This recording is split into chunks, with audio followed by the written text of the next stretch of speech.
Desjardins est fier de présenter Les Dérangeants, le podcast de la nouvelle génération d'entrepreneurs au Québec. Quand les entrepreneurs ont besoin de soutien, chez Desjardins, ils ne dérangent jamais. Visitez desjardins.com/entreprise. Ils font le tour du monde. Signent de gros contrats. Écœurent pas mal de monde. Et nous racontent tout ça. Voici Les Dérangeants. Bonjour tout le monde et bienvenue à ce nouvel épisode des Dérangeants. Aujourd'hui, nos dérangeants, nos invités, donc Marie-Claude Duquette, présidente du groupe Triton. Allô Marie-Claude. Salut Pat. Il y a Étienne Lecrevier qui est directeur fondateur de Biogénique. Salut Pat. Et il y a David Côté qui est super-héros évidemment, mais quand même fondateur aussi de Loop Mission. Coucou. Coucou, vous allez l'entendre, il y a évidemment encore un petit délai parfois, c'est des choses qui arrivent. On est encore en temps de pandémie, on enregistre l'émission comme ça à la mi-juin. Notre invité d'aujourd'hui, on a la chance quand même, et ça fait longtemps, ça fait très longtemps qu'on essaie de l'avoir avec nous. C'est la productrice, animatrice, femme d'affaires, Julie Snyder. Manquez pas ça. Et aujourd'hui, le thème de l'émission, vaut-il mieux downsizer, réduire les activités de notre entreprise, si vous préférez, ou plutôt que de tirer la plug? Dans un premier temps, Marie-Claude, tiens, vas-y donc, c'est toi qui m'as envoyé les feuilles pour s'y préparer. Si tu avais à résumer le thème de l'émission d'aujourd'hui, à le vulgariser, ça voudrait dire quoi exactement? Il y a des moments dans une business où est-ce que ça va un peu moins bien, où ton chiffre d'affaires a diminué, ta profitabilité elle est différente. Fait que là, tu as le choix. Est-ce que tu downsize, tu prends un step back pour mieux avancer ou tu tires la plug? Et de ce que j'ai pu voir, en tout cas, comme ce que vous m'avez envoyé, Marie-Claude, Étienne et David, on risque d'avoir bien du fun dans le débat tout à l'heure. Il n'y a pas nécessairement les mêmes idées toujours, ça va être parfait. Mais comme d'habitude, on va commencer par vos coups de cœur, coups de gueule. Étienne, je vais avec toi. Est-ce que c'est un coup de cœur ou un coup de gueule? Ben écoute, moi Patrick, merci de me faire briser la glace, mais c'est un coup de gueule contre le dogmatisme, puis dans le fond, l'application des règles à la lettre. Parce que on sait avec la COVID, ce qu'on a vécu, c'était assez unique. Puis là, on reprend tranquillement possible le déconfinement.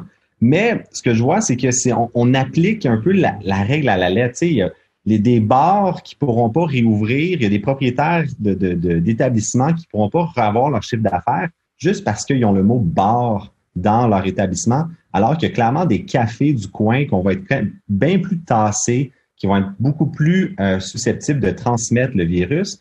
Mais tu sais, on est très loin des nightclubs des années 90, là, où est-ce que finalement, on était tous entassés sur une piste de danse. Tu sais, moi, il y a le bar du coin que j'aime bien aller, Miss Villeray, pour leur faire un peu de pub. Finalement, il y a possibilité d'avoir des mesures sanitaires très relaxes, qu'on est tous à distance, mais malheureusement, juste par leur nom d'établissement, par la catégorie de commerce que ces gens-là ont décidé d'avoir, eh bien, ils sont pénalisés. Puis ça, je trouve que on manque de subtilité et on manque de jugeote dans notre société pour pas appliquer un déconfinement finalement qui est mieux pour les propriétaires d'entreprises finalement. Puis pour amener de l'eau au moulin dans ce que tu dis, encore plus vrai des bars comme les Miss Villeray qui ont des terrasses en plus, tu sais, parce que les gens pourraient être dehors de toute façon.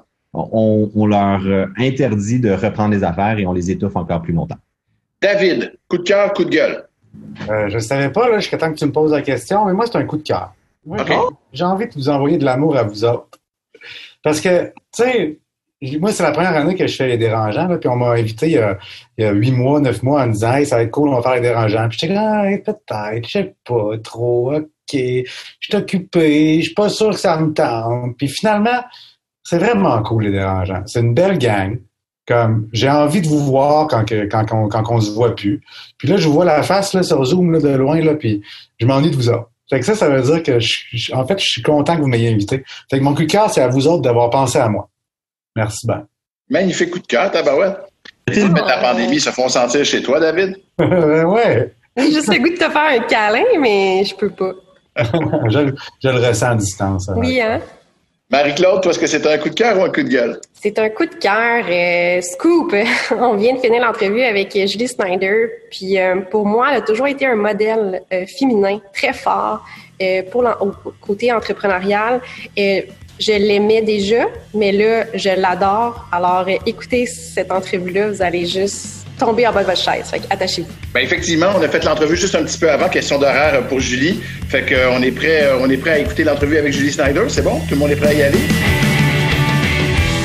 Le podcast de la nouvelle génération d'entrepreneurs au Québec. Les Les Dérangeants. Avant de passer à l'entrevue, un mot de notre partenaire Futurpreneur Canada. Les choix qu'on fait ont un impact sur le monde qui nous entoure. Tu as une grande idée d'entreprise, une idée qui pourrait changer et améliorer la vie de ton quartier, de ta communauté, de tous les Canadiens. Tu as entre 19 à 39 ans. Futurpreneur Canada t'aide à te lancer.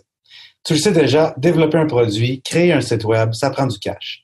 Mais la bonne nouvelle, c'est que Futurpreneur est le seul organisme national sans but lucratif à offrir du financement pouvant atteindre 60 000 $, du mentorat pouvant aller jusqu'à 2 ans et des ressources gratuites aux nouveaux propriétaires d'entreprise. De quoi te faire commencer du bon pied. Comme des milliers d'entrepreneurs, fais le choix de bâtir une grande économie canadienne. Pour être connecté à un représentant, contacte info@futurpreneur.ca. Les Dérangeants. L'entrevue de la semaine vous est présentée par Groupe RP. La pénurie de main-d'œuvre vous donne des maux de tête? Visitez la référence en chasse de tête au Québec. GroupeRP.ca. Productrice de feu, animatrice de feu, femme d'affaires de feu. Déjà, je trouve ça assez incroyable. Mais en plus, je pense que ce qui m'impressionne le plus, Julie Snyder, c'est que tu dures dans un milieu, pourtant, où on en a souvent que pour la nouveauté. Merci énormément d'être avec nous autres dans Les Dérangeants. Merci beaucoup, Patrick. Bonjour aux dérangeants et à la dérangeante, parce que c'est rassurant de voir qu'il y a une femme d'affaires dans notre panel. C'est vrai. Il n'y a pas assez de femmes qui sont dans les hautes sphères de notre société. C'est un enjeu pour les entrepreneurs et entrepreneuses.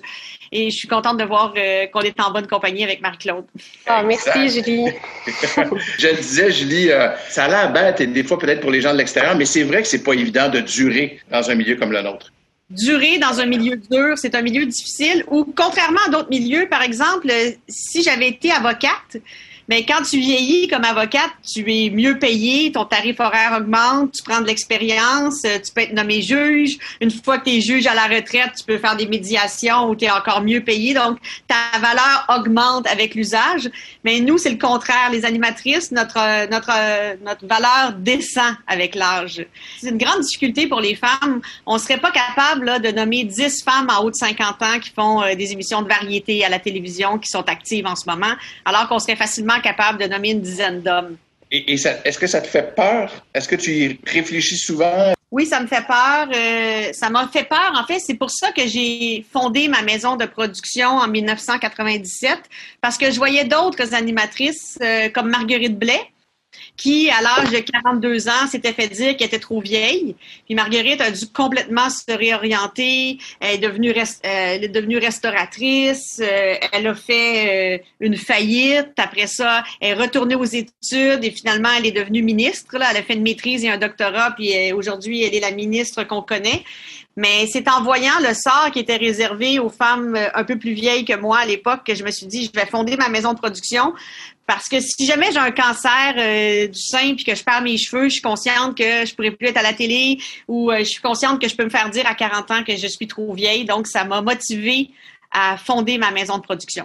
Moi, Julie, il faut que je te dise que dans la sphère du Québec, pour moi, le mot résilience rime avec Julie Snyder. Je trouve que tu es une femme de courage puis une femme d'innovation. Par le passé, on est, tu as eu à tout miser tes cartes avec Occupation Double en 2017. Le regard était sur toi. Est-ce que c'était un risque calculé? C'était un risque incalculé parce qu'en fait, je risquais rien parce que j'avais tout perdu. Donc, j'ai tout perdu parce que j'ai été dépossédée de ma maison de production en 2015 parce que j'étais la conjointe de Pierre-Carl Péladeau. Donc, j'ai été dépossédée de ma production télévisuelle. Et après ça, je me suis retrouvée avec, par exemple, un bail à payer sur 10 ans et j'avais plus de revenus de télé. Mon divorce a provoqué aussi que, je me suis fait mettre dehors de TVA. Je n'avais plus de contrat ni d'animatrice ni de productrice à TVA. On peut dire fin de contrat, mise à pied, tous ces synonymes-là, mais à la fin de la journée, alors que j'œuvrais à TVA depuis 20 ans, depuis 1997, avant l'acquisition de TVA par Québécois. Et donc, j'ai fait face à la faillite. Alors, quand tu fais face à la faillite, ce que tu risques, c'est peut-être juste de t'en sortir. C'est un risque que je ne pouvais pas calculer parce que c'était ça passait ou j'avais une chance peut-être d'éviter la faillite et même peut-être parce que malgré Occupation Double la première année, mes difficultés financières ont continué. Et j'ai été obligée d'aller chercher vraiment conseil auprès de... Ça faisait longtemps que je travaillais avec Raymond Chabot, Grant Thornton, puis ils sont vraiment rentrés dans mon bureau. On a fait comme si la banque venait nous saisir. Là, on était l'étape avant que la banque rentre. Ils sont rentrés, puis ils n'ont pas été payés eux-mêmes au début. Là, on n'était pas capable de les payer. On changeait plus les ampoules qui étaient brûlées. On n'avait plus de capsules dans la machine à café. On n'avait plus d'encre dans la photocopieuse. On payait plus nos fournisseurs. Le but, c'était de protéger notre payroll, d'être capable de payer nos collègues. Puis tranquillement, on a recommencé à être capable de payer nos fournisseurs. Mais ça a pris du temps avant qu'on change une cartouche d'encre dans la photocopieuse. On photocopiait plus. Donc, ce risque-là, c'est... L'avantage, c'est que quand tu n'as plus rien à perdre, tu n'as pas peur de perdre davantage. J'aurais préféré pas vivre ça. Quand tu as 30 ans ou 35 ans, ou de risquer, c'est moins important. J'avais l'impression, non pas de recommencer ma vie à zéro, parce qu'en 97, quand j'ai fondé ma maison de production, je partais à zéro. Mais là, je partais à moins 150. Je partais dans le rouge. Et j'avais plus 35 ans ou 30 ans. Donc, je repartais dans le négatif. Et j'étais quand même mère de 2 enfants par-dessus tout ça. Donc, j'ai trouvé ça super difficile. Des fois, je me rappelle plus. Quand je regarde en arrière, je suis même pas consciente de comment je dormais pas le soir. J'allais coucher les enfants, je retournais en salle de montage à 11 heures le soir. Je me couchais entre 5 heures et 7 heures le matin. Je me levais pour aller les reconduire à l'école. Je me recouchais. Après ça, je retournais là-bas. Je revenais pour souper. J'étais toujours au bureau. Dès que les enfants dormaient, j'étais au bureau. C'était une période très, très, très difficile. Ben, sache que, en tout cas, pour une femme comme moi, je t'observais de loin, mais je t'observais, puis t'étais vraiment une inspiration. Ben, merci. Puis, mais j'étais pas très inspirante quand j'avais pleuré la nuit, de pas dormir. J'étais pas très inspirante, mais j'ai eu la chance d'être bien entourée. C'est vraiment la chance que j'ai eue. Je me rappelle de mon comptable, il me disait, Julie, je me rappelle que Bernard Grandmont me disait, Julie, on va s'en sortir, puis on va s'en sortir. Là. C'était comme les arcs-en-ciel, là, ça va bien aller, là. Ça allait pas toujours bien. Ben, écoute, au moins, si tu pouvais payer l'eau chaude pour prendre un bain de temps en temps, je suis sûr que tu pouvais relaxer dans tout ce parcours-là. Mais il y avait Bill Gates qui disait que lui, il voulait pas investir dans quelqu'un qui avait pas déjà fait faillite. Parce qu'il dit que tu apprends quelque chose dans ce processus-là qui, tu dis, si t'es pour faire faillite une fois dans une vie, au moins pas le faire avec mon argent, c'est ça, cette philosophie. Est-ce que pour toi, la faillite était complètement exclue ou au pire des pires, y avait-tu un dogme autour de faillite que absolument tu voulais pas faire faillite? Ben, c'est une bonne question, Étienne, parce que je comprends ce que tu veux dire. La référence à Bill Gates est super intéressante parce que c'est vrai que quand tu as frôlé la faillite ou que tu as fait faillite ou que tu as fait face à la faillite, tu as des réflexes que t'as des nouveaux réflexes que je pense que je perdrai jamais. Moi, pendant la COVID, j'étais moins paniquée. J'étais paniquée, mais moins que les autres parce que j'étais habituée de vivre dans une secousse. C'est une secousse que tu sais pas ce qui va t'arriver dans une semaine. Je vais être capable de payer mon monde. Je le savais ce que c'était. Je l'avais déjà vécu. Je te dis pas que j'aimais ça le revivre, mais je l'avais déjà vécu. Donc, ça me donnait une certaine sérénité. Pas une sérénité certaine, mais un petit peu plus de sérénité. Puis, dans le cas d'une entreprise qui fait faillite, c'est une chose. Moi, dans mon cas, faire faillite, il y a la faillite professionnelle, puis il y avait aussi la faillite réputationnelle. Donc, je suis une personnalité publique. Donc, moi, j'ai un poids plus lourd à faire faillite, je pense, que si j'étais juste derrière le paravent d'une entreprise. Parce que je suis aussi l'entreprise. Ma petite compagnie s'appelle 1,60 m parce que c'est ma taille. Puis quand j'ai fondé ma petite compagnie en 97, c'était 1,60 m parce que ça prend 1,60 m. C'est la matière première de cette petite compagnie-là que j'ai fondée. Alors, j'avais un enjeu différent. Disons que si j'avais eu une compagnie de fabrication de pneus, j'avais l'enjeu réputationnel aussi. Puis je pense que faire face à la faillite, c'est... Je peux même pas dire que je ferai pas faillite un jour. Peut-être que ça va m'arriver. Peut-être que je défie quiconque de dire qu'il ne fera jamais faillite un jour. Tu sais. Puis quand je voyais les gens qui critiquaient beaucoup Caroline Néron, je trouvais que on était très critique envers elle versus d'autres hommes qui avaient fait faillite. Je trouve que c'est comme encore plus péjoratif pour une femme. Puis quand on parle des femmes, je sais que c'est... Bon, vous autres, vous êtes des gars, David et Étienne et évidemment Patrick, mais la pandémie, Raymond Chabot a commandé un sondage qui disait que la pandémie en révèle beaucoup sur la santé financière des femmes puis qu'elles ont été plus touchées. C'est les femmes qui doivent couper dans leurs heures pour répondre aux exigences de la vie familiale et de la vie scolaire avec les enfants. Et je veux pas être sexiste envers vous, messieurs, mais c'est vrai que la charge familiale, je dis pas là, chaque fois que je fais ce commentaire-là, je reçois 2-3 commentaires sur Facebook qui disaient hey, moi je suis un gars puis c'est moi qui s'occupe tout le temps des enfants. Ben c'est pas de toi que je parle, gars. Je parle de la moyenne. Je te parle pas à toi, exception. Je parle en général. Si toi tu es une exception, écris-moi pas, je te félicite. Je te parle de la moyenne des gens. Et, donc j'ai trouvé ça intéressant de lire ce sondage-là parce que ça confirmait en fait ce qu'on ressent toutes quand on est des femmes. Moi je vois souvent des collègues dire mon fils est malade, ben parfait, reste à la maison. Mais quand ça fait 10 fois que son fils est malade puis qu'elle reste à la maison parce qu'il est vraiment malade, ben tu te dis, ben le père, il est super fin, là. Mais lui, il est pas en train d'appeler son boss pour dire qu'il reste à la maison. Là. C'est sûr. Moi, je le vois. Je travaille avec beaucoup, beaucoup de femmes. Il y a beaucoup de femmes en position de pouvoir à Production J. En fait, sur Occupation Double, c'est 4 femmes qui sont productrices, là. Il n'y en a pas de gars, là. C'est la même chose sur la semaine des 4 juillet, là. C'est des femmes qui sont productrices au contenu, productrices déléguées, productrices exécutives. Tous ces postes-clés-là sont à des femmes. Et c'est vraiment 2 poids, 2 mesures pour les femmes encore. Puis la pandémie a exacerbé cela, je suis certaine.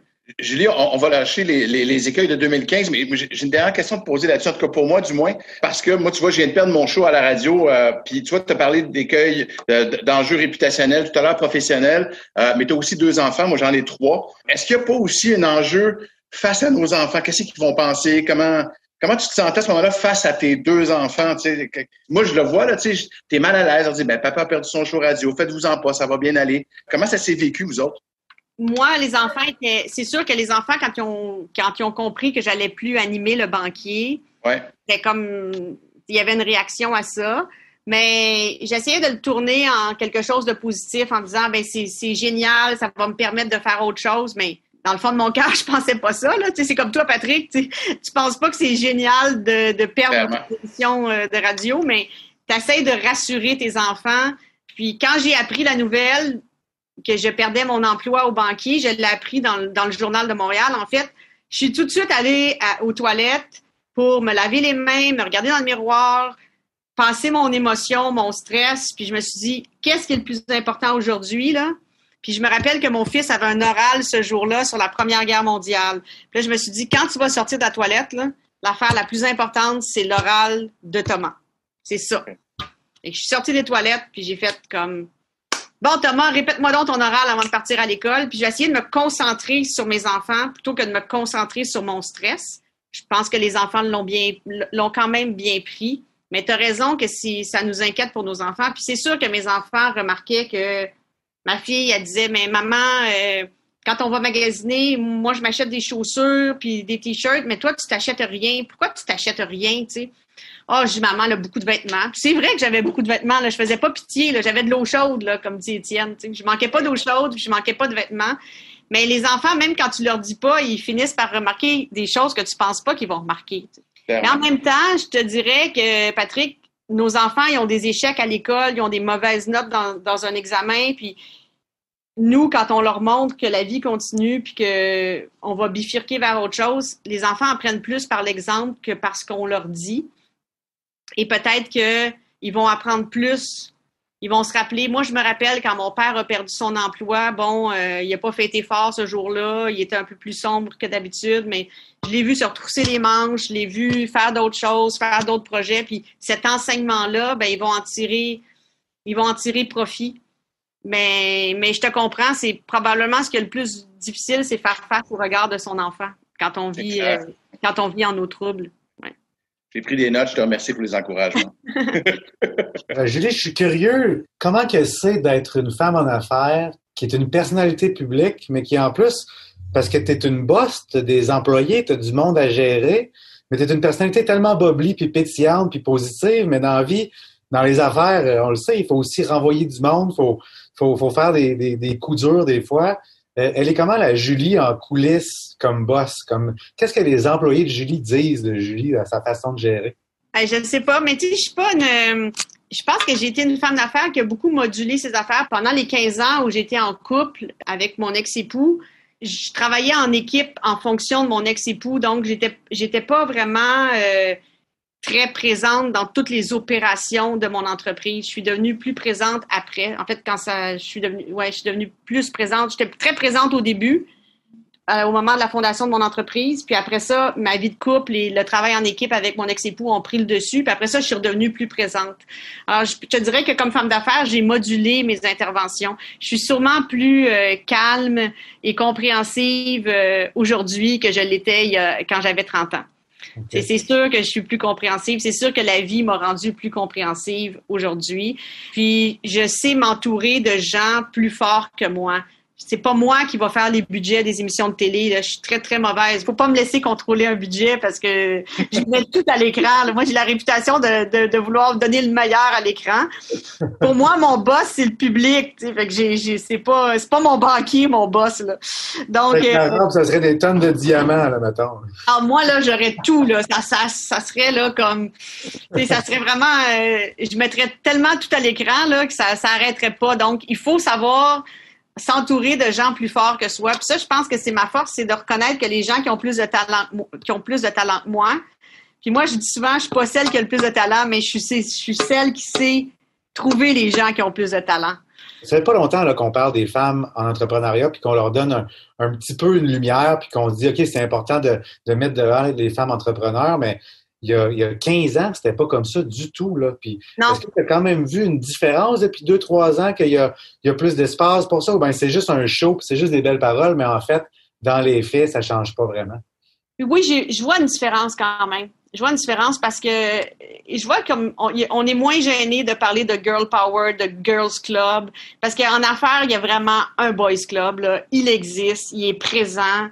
Et omniprésent. T'sais, dans toutes les sphères de la société, le Boys Club il est très présent. Ça existe encore, évidemment, il y a encore moins de femmes qui sont au pouvoir, etc. Puis être au pouvoir, ça veut pas juste dire être la présidente, ça veut dire avoir un poste clé dans une entreprise. Mais je dirais que oui, ça aide quand même que ce soit un peu à la mode. Je pense que ça nuit pas. Je pense qu'il y a une conscience qui se prend autour de ça. Mais moi, à l'époque où j'ai fondé ma compagnie, là, j'étais pas mal toute seule. Là. Fabienne Larouche n'avait pas encore fondé sa compagnie. On était très, très, très, très peu nombreuses. Aujourd'hui, il y a plus de femmes. France Baudouin a fondé sa compagnie, mais à l'époque, quand moi je l'ai fondée, j'étais pas mal toute seule sur mon île. Là.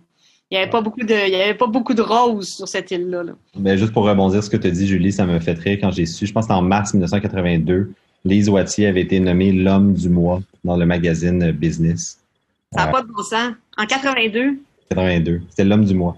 Mais c'est intéressant de savoir ça. Ça n'a pas d'allure. Ça paraît tellement archaïque, mais c'est assez contemporain quand même, 82. Là. C'est pas si loin que ça, non? Non, c'est pas si loin que ça. C'est fou. Mais j'ai remarqué aussi que moi, je me dis pas, il faut que j'engage des femmes à des postes clés. Là. Je me lève pas le matin en me disant, je suis une girl power et je vais engager plein de femmes. Je me suis jamais dit ça. En fait, c'est mon adjointe qui, pour la journée des droits des femmes, m'a dit j'ai pensé qu'on pourrait publier cette photo-là. Puis là, j'ai remarqué que les 4 productrices, on était des femmes. J'y avais pas pensé avant. C'est juste quand j'ai vu la photo. Mais ça doit être inconscient que me suis plus entourée de femmes. Je suis entourée quand même de beaucoup de gars, là. Tu sais, je suis pas contre les gars, mais ça doit être inconscient parce que je suis une femme, j'en engage plus. Puis ça doit être pour ça que même inconsciemment, c'est bien qu'il y ait des femmes au pouvoir parce que tu as moins peur d'engager une femme peut-être quand t'en es une. Est-ce que tu vis ça, toi? Tu sais, on est passionné, on est exigeante, on gère une business, puis il faut s'aller en avant. Que des fois, le regard des gens, oui, elle prend comme ça ce matin, c'est parce que elle doit avoir ses règles. Ou, tu sais, est-ce que tu vis ça ou pas du tout? T'as pas l'impression que le regard des gens est différent, que ce soit un homme ou une femme qui gère la business? Ah oui, je vois encore dans mon milieu que quand c'est une femme qui est dans une réunion. Si toi, comme femme, tu dis, moi, je pense que, là, après ça, tu vas te faire dire subtilement, tu sais, les vrais leaders, c'est pas seulement les gens qui pensent, c'est les gens qui vont dire que les autres pensent, mais à un moment donné, moi, quand je pense quelque chose, je le dis dans une réunion, là, moi, selon mon expérience, selon mon expertise, je pense que, là, puis j'ai l'impression que quand ça sort de la bouche d'une femme, je pense que, c'est peut-être moins bien vu que quand ça sort de la bouche d'un homme. Ça, je le sens encore. Puis pourtant, je suis quelqu'un qui accueille beaucoup les idées des autres puis qui rebondit sur les idées des autres. Puis il n'y a rien que j'aime mieux que quelqu'un d'autre que moi ait une bonne idée. je suis pas jalouse. Je me dis juste, je suis juste contente. Hey, la personne qui a eu la meilleure idée que moi est dans mon équipe, c'est moi qui en profite. Tu sais. C'est gagnant-gagnant. Mais je sens encore quand même une certaine misogynie, oui. Dans les commentaires de certains hommes, quand tu prends une position de leader puis tu dis non, là, on va aller là parce que c'est ça. À la fin de la journée, c'est ça. Ben, c'est moins bien vu quand tu es une femme. Je sais que c'est bien plate à entendre pour les gars. Vous devez être bien tannés qu'on se plaigne de ça, mais on dirait qu'il faut être une... Tu sais, c'est comme... Tu peux pas avoir été victime de racisme si t'es pas une personne de couleur. Tu sais, il faut l'avoir... Moi, en fait, le seul moment où je me suis sentie comme ça, c'est quand je suis allée en Afrique du Sud, puis je me sentais mal parce que je trouvais que je ressemblais à une Africanaire, puis je me disais, ben peut-être que je vais avoir, tu sais, peut-être que je vais sentir le regard du peuple sud-africain qui va me juger parce que je suis blanche, parce que j'ai la couleur de la peau de l'oppresseur, tu sais, qui les a oppressés pendant si longtemps, mais il a fallu que je me retrouve dans cette situation-là pour peut-être mieux comprendre ce que c'est que de ressentir des regards posés sur soi parce qu'on n'a pas la couleur de la peau de la majorité. C'est drôle parce que Julie, tu dis ça, puis en même temps, j'oublie l'expérience d'Afrique du Sud là, dans ce que tu viens de dire, mais ce qui me fascine et que je trouve absolument incroyable, j'ose même pas imaginer si toi, tu le ressens au Québec, une certaine misogynie, j'ose même pas imaginer ce que ça doit être pour des femmes d'affaires qui sont pas connues, qui ont pas ton aura en plus. Là. Et puis, en fait, ça revient un peu à ce que David disait, c'est que je le ressens parce que, oui, je suis une animatrice très colorée, mais quand je suis dans un meeting, là, puis qu'il faut que je défende moi, je dis tout le temps, je suis une poule assise sur mes œufs, là. Puis là, mes œufs, c'est mes collègues, là, puis il faut que je paye mes collègues à la fin. C'est moi, là, j'ai jamais eu, malgré toutes mes difficultés, c'est une de mes fiertés, puis je dis pas que ça m'arrivera pas, mais j'ai jamais eu un payroll qui a sauté, là. C'était comme moi, là, le monde va être payé, là. Puis même quand tu restructures, puis il faut que tu coupes des postes, c'est horrible, couper des postes. Puis ça a été un des pires moments de ma vie. Mais je me disais, les postes qui restent, là, faut jamais que le payroll saute. Mais ça, tu peux être vu dans un meeting comme... tu sais, moi, quand tu me dois un chèque le 1er avril, là, je vais comprendre si tu peux pas me le payer le 1er avril parce que j'ai déjà eu des difficultés à pas être capable de payer quelqu'un. Mais dis-moi quand tu vas me payer. Dis-moi pas mon chèque est dans le mal parce que moi, j'ai besoin du chèque pour faire vivre bien du monde qui compte sur moi. Là. Et ça, quand tu es une femme puis que tu exiges d'être payée par une compagnie qui a les reins solides, là, puis qui lève les yeux au ciel, puis qui te trouve un peu hystérique, là. Parce que quand t'es une femme, si t'es exigeante, t'es hystérique. Si t'es un homme... C'est ça le mot que je cherchais tantôt, hystérique, Pat. Hystérique, ça vient de... Moindrement, c'est ça, on devient un hystérique. Un homme, il va faire preuve de leadership, puis une femme, c'est une hystérique. C'est ça, hystérique, je vais le chercher, mais je pense que c'est d'origine grecque. Ça veut dire, en fait, utérus. Et donc, c'est vraiment très féminin, là. Non! Oui, attendez, là, parce que j'ai pris des cours de latin quand j'étais jeune, là, puis je me rappelle avoir appris ça, que c'est en latin ou en grec. Le mot hystérie est apparu en français au début du 18e siècle, dérivé régressif d'après l'adjectif hystérique. Il est issu du mot grec hystère ou hystéra, apparenté au latin hystéra, pouvant signifier la matrice, les entrailles ou l'utérus. Hein, on a appris, c'est toujours bon d'apprendre le latin. En fait, moi, je veux t'emmener sur un autre volet, Julie, si tu me permets, rebondir un peu là-dessus pour savoir la femme d'affaires que tu es aujourd'hui avec tout ce que tu as passé au travers et justement, dans le fond, toute l'adversité que tu as fait face, ça te fait toi quelqu'un très résilient, qui a une armure incroyable. Ça serait quoi la Coupe Stanley de Julie aujourd'hui? Tu as les productions J, tu as J'influence. Ça serait quoi justement ça serait-tu un show aux États-Unis? Ça serait-tu? Donc, je serais curieux de savoir ça. Là. Mon Graal, là, ce que je voudrais obtenir dans le futur? Le désir ultime, où est-ce que tu dirais, OK, là, j'ai eu... En fait, je voudrais faire une série de fiction. OK. Mais une série de fiction à l'international basée sur une histoire vraie. Que tu sais déjà? Oui, puisque c'est la mienne. Ah ouais. Non, on s'attendait pas à ça. Oui. Ah, c'est un scoop, hein? Ben oui. Ouais. Je vais faire une série de fiction basée sur toute mon histoire. Puis ça a l'air prétentieux peut-être de dire ça, mais il y a beaucoup de faces cachées de mon histoire qu'on connaît pas. Et souvent les gens qui me connaissent vraiment intimement, ils me disent, mon Dieu, c'est comme une télésérie sur Netflix, puis on n'a même pas besoin d'abonnement. Donc, c'est là-dessus. J'ai commencé d'ailleurs un petit peu à écrire, là, puis ça serait ma Coupe Stanley. Ouais. Et c'est ce que j'allais te demander, Julie, tu le verrais comme auteur, productrice, réalisatrice?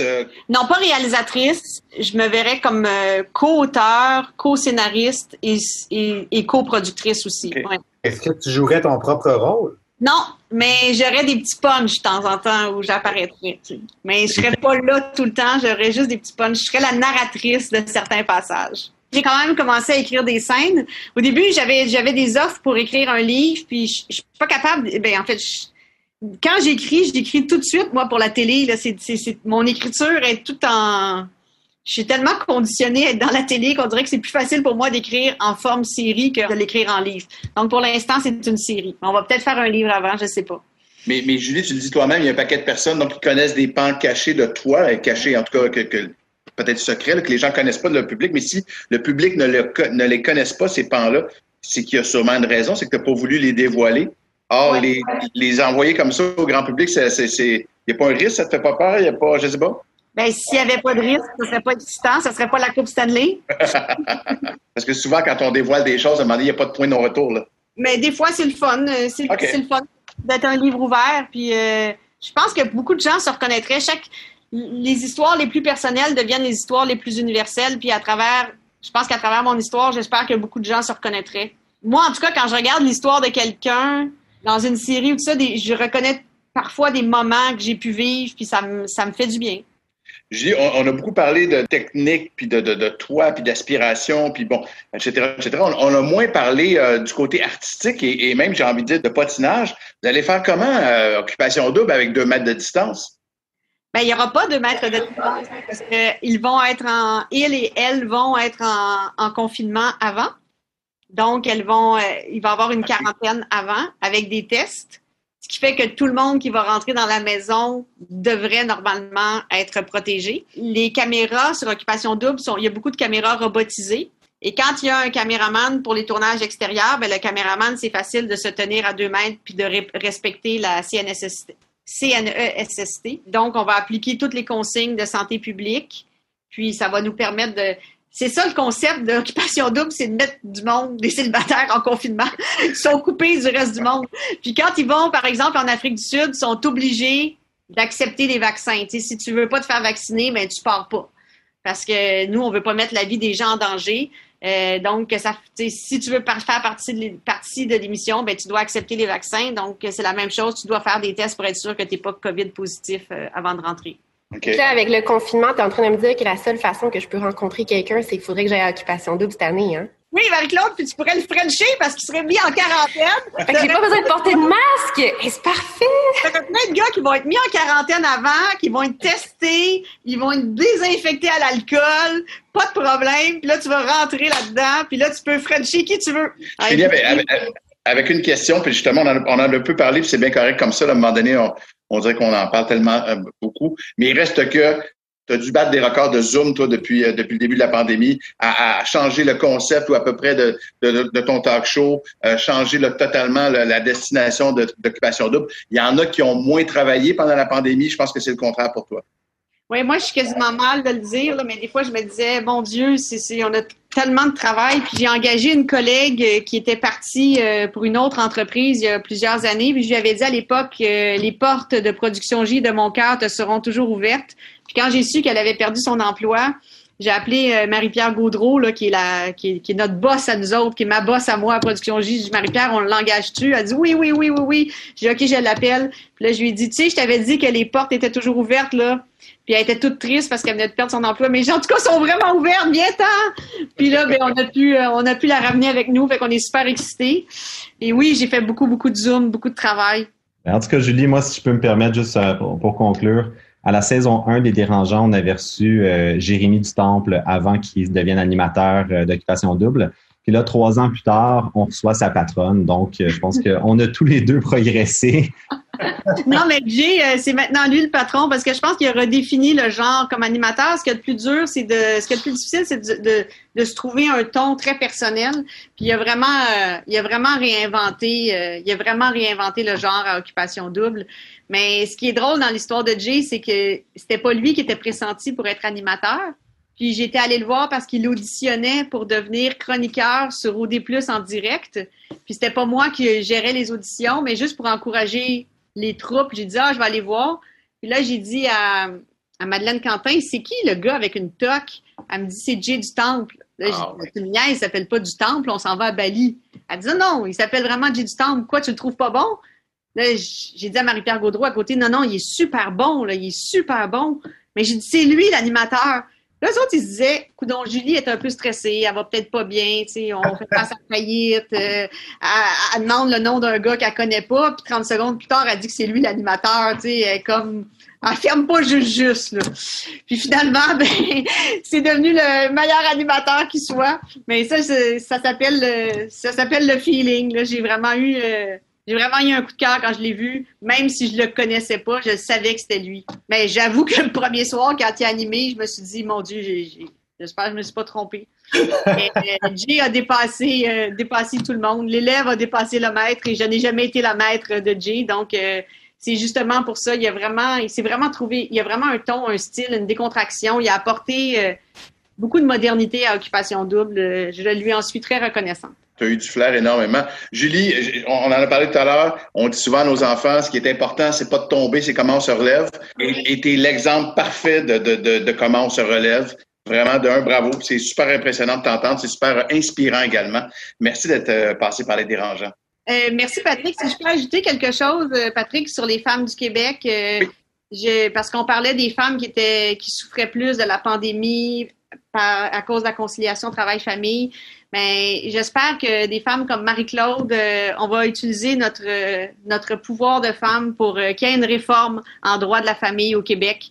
Ça fait longtemps que c'est sur une tablette. Le rapport du professeur Alain Roy est tabletté. C'est une loi qui est désuète et qui mérite. C'est un système qui mérite d'être réformé. Puis j'espère qu'on va pouvoir offrir ça aux femmes du Québec dans un avenir très rapproché, parce que ça fait très longtemps que c'est inéquitable pour nos concitoyennes. Le message est lancé. Merci beaucoup. Merci, Julie. Merci beaucoup. Le podcast de la nouvelle génération d'entrepreneurs au Québec. Les Dérangeants. Les Dérangeants! Avant de passer au débat, un mot de notre partenaire Groupe RP. Je vous ai déjà dit mon coup de gueule, mais si je pouvais vous dire mon coup de cœur, je le donnerais au Groupe RP. C'est des chasseurs de tête qui ont su s'adapter à la nouvelle réalité. Ils ont tous les outils nécessaires pour être aussi efficaces qu'avant la crise. S'il vous manque une personne clé dans votre entreprise, donnez-leur un coup de fil. Ils vont savoir comment la trouver. Ils l'ont déjà fait avec plus de 2000 PME. Allez voir leur site grouperp.ca. Les Dérangeants! Les Dérangeants. Le débat de la semaine, une présentation de Garling WLG. Le succès, ça se prépare et ça se protège. Développez les meilleurs réflexes en matière de droit et propriété intellectuelle. Visitez garlingwlg.com. Dans un moment, on attaque notre débat, mais d'abord, notre question dérangeante. Aujourd'hui, quand un dossier de justice sociale comme le mouvement Black Lives Matter s'impose à l'agenda suite à une bavure policière et que, tout à coup, il y a plusieurs entreprises qui annoncent des initiatives, du soutien financier, etc., soyons honnêtes. Est-ce que pour vous, c'est naturel d'ajouter votre voix ou, au contraire, vous vous dites intérieurement, tabarnouche, et j'ai pas le temps de me mêler de ça, là, c'est pas ça que je veux faire dans la vie? C'est une bonne question. Moi, je me suis retrouvé à regarder un peu les médias sociaux puis regarder les entreprises qui réagissaient rapidement puis qui prenaient un standing d'une façon, qui donnaient plus leur opinion, qui allaient dire, OK, on va réinvestir un petit peu puis on va essayer d'avoir une plus grande diversité culturelle, etc. J'ai trouvé ça cool quelques fois, mais j'ai trouvé que la moitié du temps, je sentais vraiment que les entreprises utilisaient le mouvement pour se faire de la lumière, en fait. Puis moi, j'ai décidé de juste pas utiliser ce mouvement-là pour faire shiner mon entreprise. C'est pas le temps de faire shiner l'entreprise, c'est le temps de faire shiner une minorité culturelle puis une minorité sociale qui ont besoin de shiner en ce moment. Fait que le fait de se réapproprier pour comme rehausser ton image de business, pour dire, nous aussi, on trouve que... Moi, j'ai eu vraiment beaucoup de malaise en regardant Instagram, pas mal, puis Facebook dernièrement.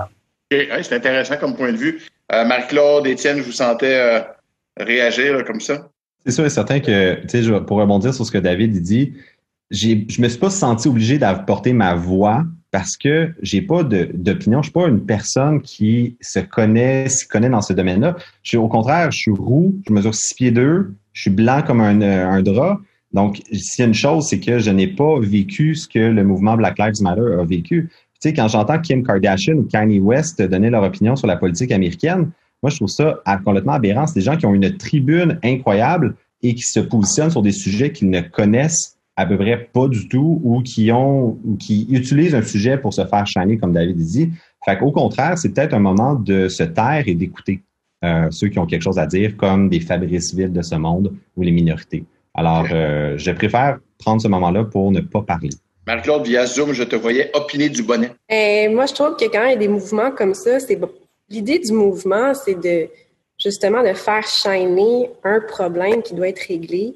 Mais je crois qu'il y a énormément d'hypocrisie dans tout ça, de gens qui, tout d'un coup, se rallient derrière la cause sans vraiment comprendre et s'éduquer. Et moi, je crois qu'au contraire, si on revient à la question qu'en tant qu'entreprise, je pense qu'on a plutôt la mission de nous s'éduquer sur le sujet, d'en apprendre.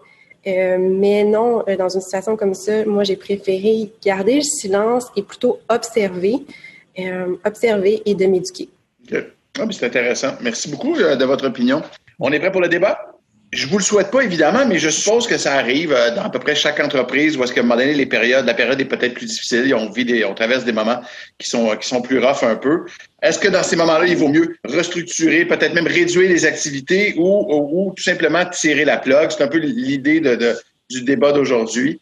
Mais Étienne, tiens, je vais débuter avec toi. Je sais que tu avais 3 points à faire passer. Commençons par ton premier, tiens. Bon, ça n'a pas l'air du tout stagé, mais en fait, non, quand je regardais ce point-là, la première chose qui m'est venue en tête, c'est un peu, Julie en a parlé dans son entrevue, elle a dû repartir à zéro, puis elle n'a pas fait faillite parce qu'elle s'est dit, je vais me donner une dernière chance. Puis c'est Winston Churchill qui disait « Never let a good crisis go to waste ». Laisse pas une bonne crise aller aux poubelles parce qu'il n'y a rien de tel comme un entrepreneur d'une bonne crise pour essayer quelque chose de complètement champ droit, puis de justement de prendre l'opportunité. Puis tu regardes les restaurateurs, il y en a combien aujourd'hui qui se sont mis en livraison, parce que c'est des sources de revenus qu'ils n'avaient jamais voulu toucher, peut-être par snobinisme, peut-être par manque de temps. David t'en parlait dans un autre épisode que tu as accéléré ton e-commerce. Donc, moi, j'aurais tendance à dire, tirer la plug, là, c'est vraiment en dernier recours, puis downsizer, dans le fond, c'est se restructurer. Aux États-Unis, ils vont dire « filing for Chapter 11 », ce qui veut dire, dans le fond, envoyer les papiers pour se restructurer puis faire une proposition à tes créanciers. Parce que les créanciers vont jamais accepter une faillite complète avant de te dire « tu veux-tu essayer une dernière fois ». Pour moi, c'est un passage obligé, la faillite, mais jamais sans une bonne bataille puis sans avoir pris une bonne crise d'un dent. Étienne, d'ailleurs, vient de le mentionner. David, tu l'as vécu un peu avec crudescence, ça, non?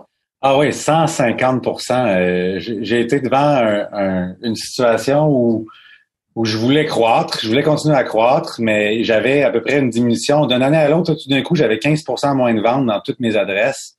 Puis alors que j'étais en train d'en construire une nouvelle, adresse, j'ai réinvesti un 150-200 000 $ pour ouvrir une 9e adresse de restaurant. Puis je me rends compte que toutes mes autres adresses vendent 15% de moins parce que le trend là, du crudivorisme puis du bio 100%, ben ça commençait à diminuer un peu. Puis je voyais que le trend du vegan était vraiment en train de grandir aussi. Puis là, j'étais comme, OK, mais je savais qu'en fait, l'affaire, c'est que si tu es dans une situation où tu te dis, OK, il faut que je downsize pour réussir à survivre, ça veut dire que tu fais quelque chose de pas correct. Puis moi, je l'avais vu, tu sais, je savais qu'il fallait que je downsize. Je savais que si j'enlevais 2-3 adresses qui étaient moins profitables puis qui allaient descendre mes coûts fixes, j'allais pouvoir flotter au-dessus de l'eau pendant une couple d'années puis me restructurer. L'affaire, c'est que moi, je suis intense puis j'ai pas trop le goût de juste prendre mon temps là, puis me dire je vais juste flotter pendant quelques années. Et c'est sûr, ça dépend de ton style de personne aussi. Fait que j'étais à une place que je me suis dit maintenant que je sais qu'est-ce qu'il faut faire, mais j'ai besoin de quelques millions de dollars pour changer mes cuisines, puis reconstruire des hottes dans toutes mes cuisines, puis changer mes menus, puis mettre de la cuisson, etc., puis même rebrander. J'avais comme plus le courage, j'avais pas les fonds, j'avais plus ce qu'il fallait pour le faire. Fait que j'ai juste dit shit, je tire la plug. Mais tirer la plug, pour moi, voulait pas dire faire faillite, ça voulait dire je vais vendre ça à rabais à quelqu'un. Je pense qu'il y a toujours moyen, quand tu commences à te rendre compte que ton modèle d'affaires est pas parfait, pas juste fermer, mais de trouver une façon de bien le modeler pour le vendre, ou du moins de l'offrir à quelqu'un, tu sais, parce que des assets, tout le monde en veut s'ils sont bien pactés, en fait. Okay. J'ai emballé mon concept, j'ai montré qu'il y avait des ventes, que j'avais un beau brand, j'ai pompé ça un peu, puis j'ai réussi à le vendre à une autre entité, tu sais. Fait que j'ai été chanceux là-dedans, évidemment. Puis j'ai été rapide aussi, j'ai pas niaisé quand j'ai su qu'il était en train de se sortir, là, puis je me suis dit, OK, faut que je m'éjecte. Mais c'était vraiment je pense que c'est la première fois que je dis ça là, publiquement, là, que je me suis carrément éjecté, en fait. Je dis, OK, je sors de la patate chaude, puis je pars quelque chose d'autre. OK. Marie-Claude, on s'en vient à tout, mais je vois Étienne réagir en disant, oui, je veux parler. Non, mais ce que David il dit, c'est un super bon truc pour les auditeurs, parce qu'en même temps, tu sais, une faillite comme telle, ça coûte cher. Puis, il y a bien des dettes comme les salaires, les déductions à la source, que même après une faillite, tu es obligé de payer anyway. Fait que tu peux pas te passer l'éponge, puis c'est pas magique une faillite pour repartir from scratch. L'agonie peut continuer. Puis il y a bien du monde qui sont prêts à payer pour acheter une entreprise qui est déficitaire pour payer moins d'impôts. Parce que quand tu achètes une entreprise qui a accumulé du déficit, tu consolides les deux ensemble. La tienne a fait bien du bénéfice. Fait que tu achètes un déficit, puis au final, tu économises d'impôts. Puis c'est ce que Donald Trump, en fait, se vante aujourd'hui d'être un mastermind de la finance parce qu'il a fait une faillite avec Trump University de 2 milliards. Puis c'est ce qui lui a permis d'éviter de payer de l'impôt pendant 10 ans. Fait que, en tout cas, on pourra juger du personnage, mais la faillite, pour moi, c'est vraiment en dernier recours quand tu as une adresse, un produit, un service. Un resto, là, c'est bien tough downsizer. Un salon de coiffure, ça va être bien tough downsizer parce qu'il ne te reste plus grand-chose à part le un service que tu donnes. Mais quand tu as quelques produits ou quand tu as quelques adresses, comme David disait, ben, le downsizing, c'est le way out qui est vraiment à prioriser. Claude, t'en penses quoi? Tu ralentir peut-être pour mieux repartir. Qu'est-ce que tu as à dire là-dessus? Moi, je pense que le downsizer peut être une super de bonne option. On le voit, il y a des grosses entreprises en ce moment qui le font où est-ce qu'il y avait trop de SKU, il y avait trop de payroll, trop de pieds carrés. Fait que finalement, les frais, ils sont trop grands pour la capacité de l'entreprise. Avec l'évolution, ils n'ont pas été capables de s'adapter. Là, il arrive, mettons, en ce moment, comme un moment de crise où est-ce que tu n'as pas le choix de regarder où est-ce que ça marche pas. Puis, c'est ce temps de recul-là qui, moi, je pense, qui peut te permettre de mieux repartir. Tu sais, comme David lui a dit, moi, je tire la plug parce que ça correspondait plus, il n'y avait plus le goût, il n'y avait plus envie.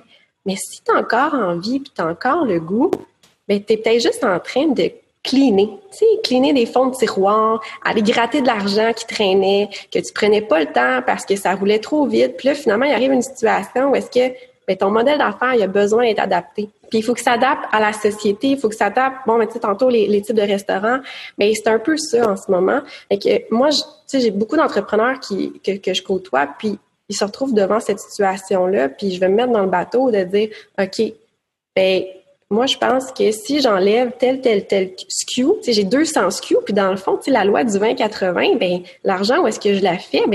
Finalement, c'est juste 60 SKU. Le reste, j'ai scrap. Puis je vais juste vendre ces SKU-là, puis je vais me nicher, puis je pense que de plus en plus, c'est ce qu'on va voir en ce moment. Puis c'est pour ça que downsizer, c'est bon. Puis quand on arrive à tirer la plug, là, les questions, c'est est-ce que ça me tente? Est-ce que j'ai d'autres opportunités qui me tentent plus? Je pense que c'est là la décision de dire, crée mon modèle, finalement, il est juste pas profitable, puis c'est le temps de le passer là-dedans, puis fais-le. Ce que tu dis, c'est que c'est aussi une bonne occasion, un bon moment, peut-être pour se questionner, pour se remettre en question aussi. Totalement. Moi, je pense que, mettons, là, on se situe, là, on était à la mi-juin pendant l'enregistrement. Je crois qu'en ce moment, ça fait 2 mois qu'il y a beaucoup de gens qui sont à la maison où est-ce qu'ils ont eu cette opportunité de se poser la question de dire qu'est-ce que je veux faire?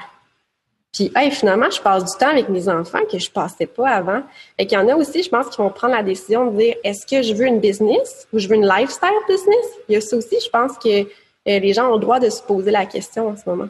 Mais tu sais, outre ce que les gens vivent en même temps, je pense que tu sais, si on parle aux business qui passent une crise, moi, il y a un concept, puis je trouve ça drôle de penser qu'on est toujours les premiers à vivre nos problèmes, puis qu'on est toujours les seuls à vivre, puis personne ne nous comprend, mais quand tu commences à faire des recherches, tu te rends compte que downsizer, faire faillite, restructurer, tout le monde le vit dans le communauté entrepreneur. Puis des histoires, il y en a à pelleter. Il y en a une que moi m'a marqué dans mon parcours d'entrepreneur, puis c'est l'histoire de Kodak. Parce que Kodak, c'est eux qui ont inventé la caméra digitale en 1975. Mais ils ont enfoui le brevet parce qu'ils faisaient tellement de cash avec le papier, avec les films, avec tout le matériel, les produits chimiques pour développer des photos, qu'ils disent ça va tuer notre business. Puis finalement, c'est Nikon avec Fuji qui ont commercialisé la caméra numérique en 1990. Fait que, dans le fond, Kodak, au lieu de s'auto-imploser, ils ont décidé de se mettre la tête dans le sable parce que sûrement pour cacher leur bonus annuel, puis parce que n'importe quel PDG d'entreprise est là juste pendant 5 ans. Mais dans le fond, t'es peut-être mieux aussi de toi-même t'auto-imploser, tu sais, de self-blow-up avant que quelqu'un d'autre le fasse à ta place puis que tu sois toujours réactif. Fait que quand on pense à downsizer, ben, c'est de voir un coup, 2 coups d'avance. C'est ça la job d'un entrepreneur. T'es payé pour voir où est-ce que le trend s'en va. Puis t'es pas obligé d'attendre une bonne crise comme la COVID pour faire ce choix-là puis faire cette introspection-là. David, dans le fond, il a attendu que ça y arrive. Moi, avec Biogénique, on levait du financement. Puis si ça marchait pas, ben il fallait que je me mette sur la voie de la protection de la faillite. Fait que je travaillais les 2 plans. D'un côté, je vendais le potentiel de Biogénique comme un malade, puis je disais que c'était la meilleure chose depuis le pain tranché. Puis de l'autre côté, ben j'étais en train de parler avec nos comptables et nos avocats pour préparer au cas où la loi de la protection. Fait que c'était vraiment, j'étais bipolaire pendant cette période-là. Certains diront que je le suis encore. Mais ceci dit, c'était ma job. Il fallait que je vois un coup, 2 coups d'avance. Tu vois, David, Étienne vient d'en parler, vient de parler du trend, tu sais, et c'est particulièrement vrai, j'ai envie de dire, dans le cas de tes entreprises, où est-ce que c'est beaucoup sur la consommation puis tout ça. As-tu l'impression de te restructurer au rythme des trends? Oui, ben j'allais dire, en fait, on parle de downsizer, mais si tu es dans un état de crise puis tu es obligé de downsizer, c'est pas une bonne nouvelle. C'est vraiment plus dur de prendre la bonne décision. Tu sais, fait que le message qu'on est en train de comprendre, de ce que je comprends, là, puis je suis en train d'en faire la conclusion moi-même, c'est qu'en fait, tout entrepreneur, quand ça va bien, c'est le temps de réfléchir à ce serait quoi un downsize sain. Tu sais? Parce que downsizer, si tu rationalises ce que tu fais quand ça va vraiment bien puis tu es en croissance, tu vas juste trimer puis tu vas juste faire plus de profit net, en fait. Tu sais, puis moi, c'est ce que je fais pas en général. Là. Moi, je suis un entrepreneur de croissance. Je suis plus solaire, là, fait que je veux juste blower puis mettre plus de SKU puis mon équipe en arrière capote parce qu'ils sont comme Dave, tu comprends pas. Tu mets trop de fucking SKU puis ça rentre plus dans l'entrepôt puis je suis comme Chris, je continue puis parce que le monde me dit tout le temps oui, mais c'est mon plus gros défaut. Puis si aujourd'hui j'arrêtais de faire des SKU, puis je disais OK gang, on va arrêter pendant 1 an, puis on va juste rationaliser, puis ça fait quand même 6 mois que je dis à mon équipe qu'on va rationaliser puis qu'on va enlever des SKU là pour trimer puis enlever ceux qui vendent moins bien. C'est sûr que je ferais plus d'argent. Garanti. C'est juste que moi, c'est pas juste le bottom line qui m'excite, là. C'est pas d'augmenter mon pourcentage de net, c'est mon top line puis de faire grossir mon entreprise. T'sais. Fait que moi, je dis souvent que les entreprises qui downsize consciemment, quand c'est dans un beau moment de leur entreprise, c'est plus des opérateurs qui sont là. C'est du monde qui sont là pour regarder. Ils font ça pour le board, en fait, là, pour bien filmer. Je vais juste revenir sur mon exemple de Kodak. Kodak, quand il est dans les années 70, c'est 120 000 employés. Puis aujourd'hui, Kodak, c'est 6-7 000 employés mondiaux. Mais ils se sont fait downsizer alors qu'ils auraient pu être le leader mondial. Tu sais, je veux dire, ils ont pas fait la job justement de se trimer. Fait que c'était des opérateurs trop by the book qui n'ont pas été un coup d'avance, qui n'ont pas été sur le why de leur entreprise, le pourquoi du comment. Puis moi, je pense que c'est ça la job de se... J'aime beaucoup ce que tu dis, de se trimer quand ça va bien. Tu es obligé de te faire un examen de conscience puis dire OK, mais what's next? Comment je continue à ce que ça aille bien? Parce que quand ça va bien, c'est sûr et certain que tu as l'air d'un king. Mais si le jour que ça va mal, ben là, c'est facile de dire comme tu aurais dû le savoir. Puis moi, je trouve ça aberrant aujourd'hui que Kodak, ils ont une division qui est encore active, c'est celle de la professional photography. Là. Dans le fond, c'est juste pour les films, tout ça. Puis ils sont plus du tout dans ce marché-là, alors que c'est eux qui ont inventé la caméra point. Là. Il aurait dû être ceux qui auraient inventé la caméra digitale aussi, mais ils ont refusé. Je reviens vite fait à ce que David disait tout à l'heure, c'est que lui, bon, ton monde derrière te dit non, c'est pas le temps de grossir, puis etc. Au contraire, puis tout est comme wow, non, moi je veux shiner, puis go. Est-ce que en ce sens-là, parce qu'à un moment donné, ralentir, réduire, c'est des mots que vous avez utilisés. Est-ce qu'à un moment donné, on n'est pas pris un peu aussi avec notre ego personnel puis notre ego d'entrepreneur, puis ça fait en sorte que tabarouette, c'est des mots négatifs puis on veut pas les affronter. Alors, on dirait que la question m'est visée. Ben oui, à 150%. 150%, les entrepreneurs ont beaucoup d'ego, là, puis je fais partie du groupe, là, c'est clair. Mais en même temps, moi, je suis à une place que je me dis, je suis dans une mission, tu sais. Moi, je veux être international, je veux avoir 4 usines dans le monde pour faire la planète au complet d'ici 4 ans. Fait que j'ai pas le temps de niaiser, là, tu sais. Fait que oui, puis je me dis, ça fait quelques mois là que je me dis, OK, faut que je me concentre sur rationaliser qu'est-ce qu'on a ici au Canada pour pouvoir me rendre inutile avec ma femme, puis qu'on puisse aller en Australie, développer là-bas, puis recommencer la même chose. Mais c'est clair que l'ego se met toujours dans le chemin, en fait. Mais en même temps, c'est lui qui nous pousse plus loin. C'est lui qui est créatif. C'est lui qui te réveille la nuit pour te dire, oh shit, c'est ça qu'il faut que tu fasses. Si je n'avais pas fucking d'ego, là, ben, je pense pas que j'aurais réussi à faire ce que j'ai fait avec Julie. L'ego nous pousse d'une certaine façon à être. Je suis d'accord sans être d'accord. Tu penses vraiment que c'est l'ego qui te réveille la nuit et pas plus l'intuition, la passion. Puis pour moi, ça, c'est pas l'ego. Ben, c'est un drôle de mélange parce qu'il y a un désir de succès à travers ça. Tu sais, moi, je sais pas qu'est-ce qui m'excite le plus. Je sais pas. Pour moi, l'ego, c'est que l'ego a peur de l'échec. Ouais. Il n'y a pas un désir de succès. Il est dans la peur de.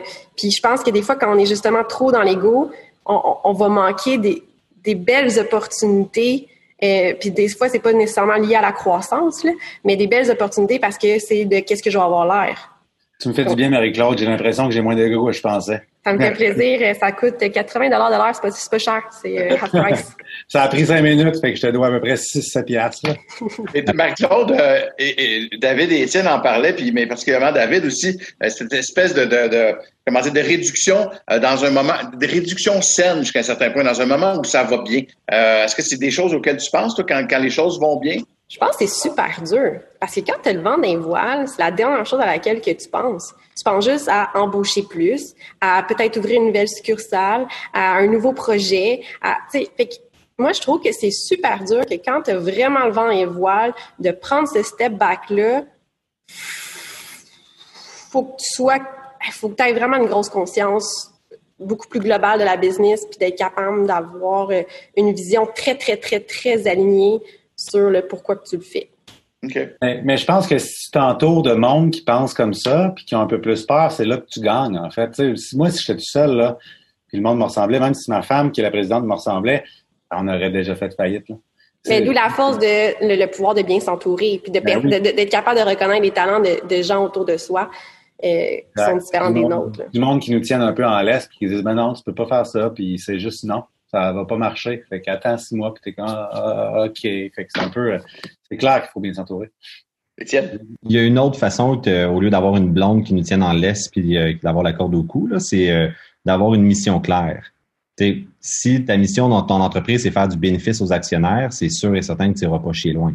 Mais si ta mission, c'est de limiter le gaspillage alimentaire, puis je vais y arriver coûte que coûte, ou moi, dans le fond, c'était depuis d'avoir une seule personne qui meurt d'un effet secondaire des médicaments, mais peu importe la technologie, peu importe le produit, si la mission est claire, bien après ça, c'est facile de voir d'autres opportunités parce que je vais sortir de la génétique, je vais peut-être aller dans le software, je vais peut-être aller dans l'ergothérapie s'il faut. Mais dans le fond, une mission claire, c'est ce qui te tient en laisse pour te dire toujours, c'est pas fini. Dans le fond, si tu repenses à un jeu qui est infini, c'est là que tu dis, il y a toujours quelque chose qu'on peut faire. Un diplôme universitaire, tu as une date de début puis une date de fin, mais l'éducation, tu n'as jamais de fin. Fait que c'est un peu comme ça, une business. Il n'y a jamais de fin. Tu peux toujours avoir un peu plus, un peu plus. C'est cette mission-là qui nous anime puis moi qui me garde réveillé la nuit, Marc-Claude. Depuis tout à l'heure, on parle beaucoup de réduction, de downsize, etc. Or, dans notre débat, on avait aussi l'expression de tirer la plug, dont on parle moins au moment où on se parle. Est-ce que, Marc-Claude, je suis pas au courant, alors tu pourras peut-être me le dire, mais est-ce que, Étienne, quand tu vends Biogénique, est-ce que toi, David, aussi, quand tu vends des crues d'essence, avez-vous l'impression de tirer la plug à ce moment-là? C'est aussi ça, de tirer la plug, vendre ton entreprise, pas juste faire faillite, finalement, tu sais? Pour moi, d'avoir vendu, c'était littéralement de tirer la plug. Parce que c'est comme ça aussi que mon équipe l'a vécu. J'ai juste dit, ciao, man. au revoir, gang, je pars. Tu sais, fait que ça fait le même effet. En tout cas, moi, ça m'a fait cet effet-là. Je pense qu'Étienne est plus resté, si je me trompe, là, Étienne est plus resté présent pour aiguiller puis continuer. Fait que peut-être qu'il a le moins feeling de tirer la plug de son côté, je sais pas.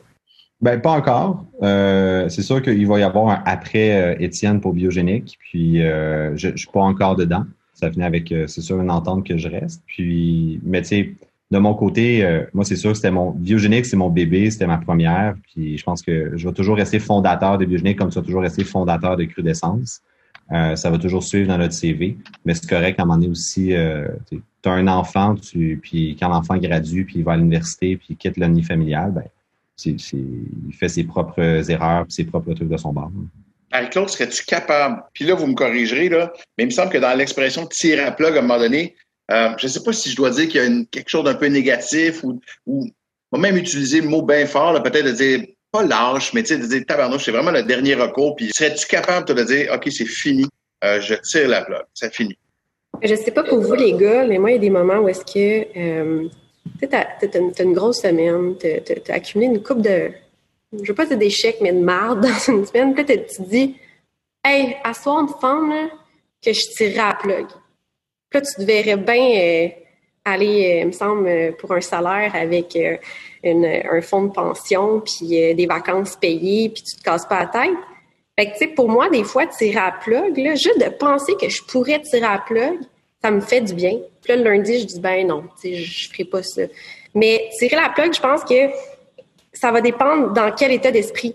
Si tu tires la plug et tu as un prochain projet, c'est pas un échec. 2, c'est de te donner le droit. Est-ce que c'est l'âge? Je pense pas non plus. Ça dépend, tu sais, comment tu quittes en tirant la plug. Puis, mais ça va être un état d'esprit. Fantastique. Merci beaucoup pour ce débat-là, Étienne, David et Marie-Claude. Le podcast de la nouvelle génération d'entrepreneurs au Québec. Les Dérangeants. C'est quoi le problème? Une présentation de Desjardins Entreprises, fière d'encourager la coopération entre entrepreneurs partout au Québec.